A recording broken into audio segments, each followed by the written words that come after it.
கிறித்துவ பெருமக்களால் தமிழும் தமிழர்களும் அடைந்த பெருமைகள் 1000.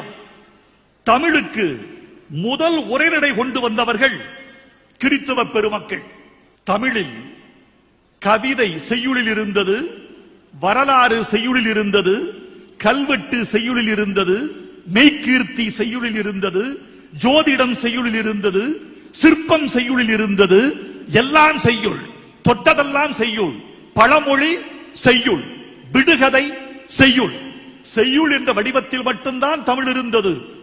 உரைநடை என்ற வடிவத்துக்கு முதலில் கொண்டு வந்தவர்கள் கிறித்துவ பெருமக்கள் என்பதை இந்த மண் மறந்துவிடக் கூடாது.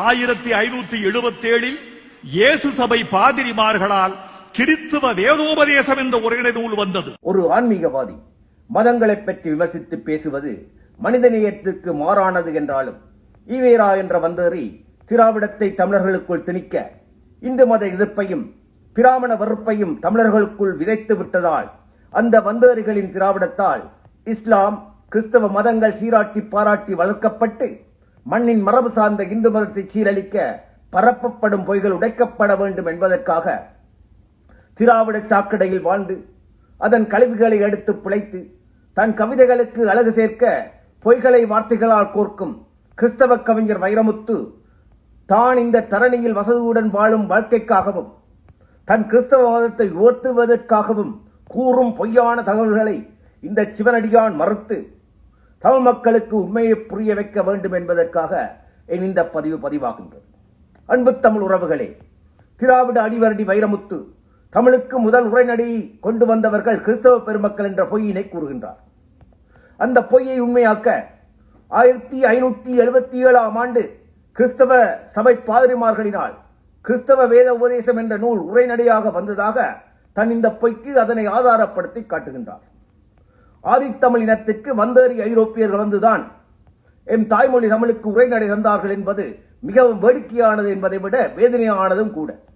அன்பு தமிழ் உறவுகளே, நக்கீரர், இளங்கோ அடிகள் போன்றவர்கள் தங்கள் செய்யுள்களில் இடையிடையே உரைநடை எழுதியிருந்தாலும் தமிழில் இன்று புழக்கத்தில் உள்ள முதற் காப்பியமான பழம்பெருங்காப்பியம் தொல்காப்பியத்தின் எழுத்ததிகாரம், சொல்லதிகாரம், பொருளதிகாரம் ஆகிய 3 அதிகாரங்களுக்கும் 11ஆம் நூற்றாண்டில் வாழ்ந்த இளம்பூரணர் என்ற தமிழர் உரை எழுதினார். அதனால் இவர் வாழ்ந்த காலத்திலும் சரி, அதன் பின்னரும் சரி, அதாவது இன்று வரை இவர் உரையாசிரியர் என்று அடைமொழி கொண்டே அழைக்கப்படுகின்றார். இளம்பூரணர் தொடக்கி வைத்த உரைப்பணி பல வகை வளர்ச்சி பெற இவரது கருத்துக்களை ஏற்றி புதிய இலக்கண உரைநடை நூல்களை பல தமிழர்கள் செய்தனர். அந்த வகையில் குறிப்பிடத்தக்க தமிழராக 14ஆம் நூற்றாண்டில் வாழ்ந்த நாச்சினார்க்கினியர் முழு தொல்காப்பியத்திற்கு முறை எழுதி அத்தோடு கலித்தொகை, குறுந்தொகை, பத்துப்பாட்டு, சீவக சிந்தாமணி என்பவற்றுக்கு முறை எழுதியிருக்கின்றார்.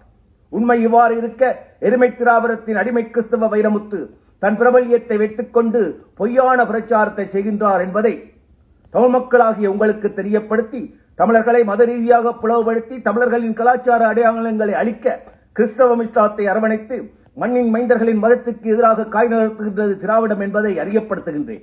அத்தோடு உங்கள் மதத்தை பரப்ப பொய்களை கூறி எம் தமிழனை விற்காதீர்கள் என்று கிறிஸ்தவ வைரமுத்துவை எச்சரித்து முடிந்தால் இந்த சிவனடியான் குறிப்பிட்ட 16ஆம் நூற்றாண்டிலேயே தமிழுரை நடை வந்தது என்ற இந்த குற்றச்சாட்டை ஆதாரபூர்வமாக மறுத்து கூறி 15ஆம் நூற்றாண்டில் தான் தமிழுக்கு உரைநடை வந்தது என்பதை ஆதாரத்துடன் நிரூபிக்க வரலாறு, கவிதை, மெய்கீர்த்தி, பழமொழி, சிற்பம், ஜோதிடம் என்று வார்த்தையாளைகளால் காலங்காட்டும் சாத்தானின் பிள்ளை வைரமுத்துவையோ அல்லது திராவிட கொத்தடிமைகளையோ அகிலம் அறிய சவால் விட்டு அறைகூவி அழைக்கின்றேன். ஓம் நம சிவாய்.